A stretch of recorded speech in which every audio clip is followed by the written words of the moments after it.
ನಮಸ್ಕಾರ.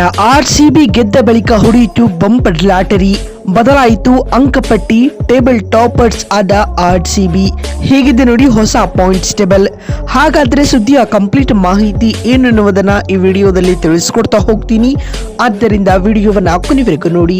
ಆದರೆ ಅದಕ್ಕಿಂತಲೂ ಮುನ್ನ ನೀವು ಕೂಡ ಆರ್ಸಿಬಿ ತಂಡದ ಅಭಿಮಾನಿಗಳಾಗಿದ್ರೆ ಈ ಕೂಡಲೇ ವಿಡಿಯೋಗೊಂದು ಲೈಕ್ ಮಾಡಿ ಮತ್ತು ನಮ್ಮ ಚಾನೆಲ್ಗೊಂದು ಸಬ್ಸ್ಕ್ರೈಬ್ ಮಾಡಿ. ಹೌದು, ನಿನ್ನೆ ಬೆಂಗಳೂರಿನ ಎಂ ಚಿನ್ನಸ್ವಾಮಿ ಸ್ಟೇಡಿಯಂನಲ್ಲಿ ನಡೆದ IPL 2026ರ 11ನೇ ಪಂದ್ಯದಲ್ಲಿ ಆರ್ಸಿಬಿ ಹಾಗೂ ಸಿಎಸ್ಕೆ ತಂಡಗಳು ಮುಖಾಮುಖಿಯಾಗಿದ್ದವು. ಅತ್ತ ಚೆನ್ನೈ ತಂಡಕ್ಕೆ ಇದು ಲೀಗ್ ಸುತ್ತಿನ 3ನೇ ಮ್ಯಾಚ್ ಆಗಿದ್ರೆ ಇತ್ತ ಆರ್ಸಿಬಿ ಟೀಮ್ಗೆ ಇದು ಸೆಕೆಂಡ್ ಮ್ಯಾಚ್ ಆಗಿತ್ತು. ಈ ಪಂದ್ಯದಲ್ಲಿ ಭರ್ಜರಿ ಪ್ರದರ್ಶನ ತೋರಿದ ಆರ್ಸಿಬಿ 43 ರನ್ಗಳ ಏಕಪಕ್ಷೀಯ ಗೆಲುವು ದಾಖಲಿಸುವುದರೊಂದಿಗೆ ತವರು ಮೈದಾನದಲ್ಲಿ ಸತತ 2ನೇ ಗೆಲುವು ದಾಖಲಿಸಿತು.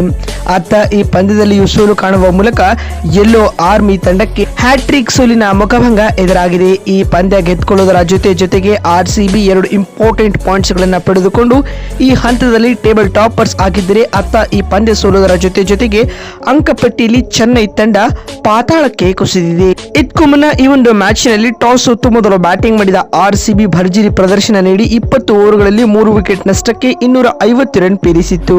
ಟಿಮ್ ಡೇವಿಡ್ ಅಜಯ 70 ಹಾಗೂ ಡೇವಿಡ್ ಪಡಿಕಲ್ 50 ರನ್ ಮತ್ತು ಪಾಟಿದಾರ್ ಅಜಯ 48 ರನ್ ಬಾರಿಸಿದರು. ಈ ಗುರಿಯನ್ನು ಬೆನ್ನಟ್ಟಿದಂತ ಚೆನ್ನೈ ತಂಡಕ್ಕೆ ಆರ್ಸಿಬಿ ಬೌಲರ್ಗಳು ಆಘಾತ ನೀಡಿದರು.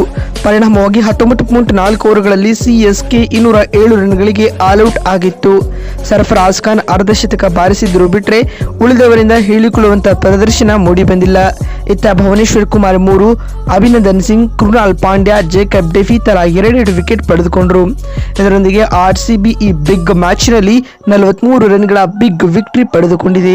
ಈ ಪಂದ್ಯದ ಬಳಿಕ ಬಿಡುಗಡೆಯಾಗಿರುವ ಹೊಸ ಪಾಯಿಂಟ್ಸ್ ಟೇಬಲ್ ಪಟ್ಟಿ ಯಾವ ರೀತಿಯಾಗಿದೆ ಅಂತ ನೋಡ್ತಾ ಬರುವುದಾದರೆ, ಮೊದಲ 4 ಸ್ಥಾನಗಳಲ್ಲಿ ಕ್ರಮವಾಗಿ ಆರ್ಸಿಬಿ, ರಾಜಸ್ಥಾನ್, ಡೆಲ್ಲಿ ಹಾಗೂ ಪಂಜಾಬ್ ತಂಡಗಳಿದ್ದು, ಈ 4 ತಂಡಗಳು ಆಡಿದ 2 ಮ್ಯಾಚ್ಗಳಿಂದ ಆ 2 ಪಂದ್ಯಗಳನ್ನು ಗೆದ್ದುಕೊಂಡು ನೆಟ್ ರನ್ ರೇಟ್ ಆಧಾರದ ಮೇಲೆ 4 ಅಂಕಗಳನ್ನು ಸಂಪಾದಿಸಿಕೊಂಡು ಅಂಕಪಟ್ಟಿಯಲ್ಲಿ ಆರ್ಸಿಬಿ ಮೊದಲ, ರಾಜಸ್ಥಾನ್ ದ್ವಿತೀಯ ಹಾಗೂ ತೃತೀಯ ಸ್ಥಾನದಲ್ಲಿ ಡೆಲ್ಲಿ ಹಾಗೂ 4ನೇ ಸ್ಥಾನದಲ್ಲಿ ಪಂಜಾಬ್ ಟೀಮ್ ಸ್ಥಾನವನ್ನು ಪಡೆದುಕೊಂಡರೆ 5ನೇ ಸ್ಥಾನದಲ್ಲಿ ಸನ್ ರೈಸರ್ಸ್ ಹೈದರಾಬಾದ್ ಇದೆ. SRH ಆಡಿದ 3 ಮ್ಯಾಚ್ನಿಂದ 2 ಸೋಲು 1 ಗೆಲುವು ಕಂಡು 2 ಅಂಕಗಳೊಂದಿಗೆ 5ನೇ ಸ್ಥಾನದಲ್ಲಿದೆ. 6ನೇ 7ನೇ ಸ್ಥಾನದಲ್ಲಿ ಕ್ರಮವಾಗಿ ಮುಂಬೈ ಹಾಗೂ ಲಕ್ನೋ ತಂಡಗಳಿದ್ದು, ಈ 2 ಟೀಮ್ಗಳು ಆಡಿದ 2 ಮ್ಯಾಚ್ನಿಂದ 1 ಗೆಲುವು 1 ಸೋಲು ಕಂಡು ನೆಟ್ ರನ್ ರೇಟ್ ಆಧಾರದ ಮೇಲೆ ಮುಂಬೈ 6ನೇ ಹಾಗೂ ಲಕ್ನೋ 7ನೇ ಸ್ಥಾನದಲ್ಲಿದೆ.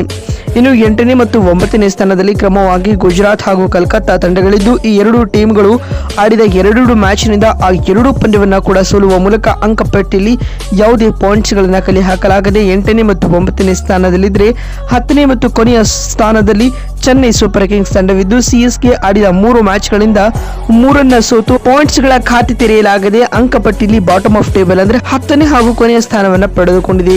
ಈ ಹಂತದಲ್ಲಿ ಟಾಪ್ 4 ಟೀಮ್ಗಳಾಗಿ ಆರ್ಸಿಬಿ, RR, ಡೆಲ್ಲಿ ಹಾಗೂ ಪಂಜಾಬ್ ಟೀಮ್ಸ್ಗಳು ಕಾಣಿಸಿಕೊಳ್ತಾ ಇವೆ. ಮತ್ತೊಂದು ವಿಡಿಯೋದಲ್ಲಿ ಸಿಗ್ತೀನಿ. ನಮಸ್ಕಾರ.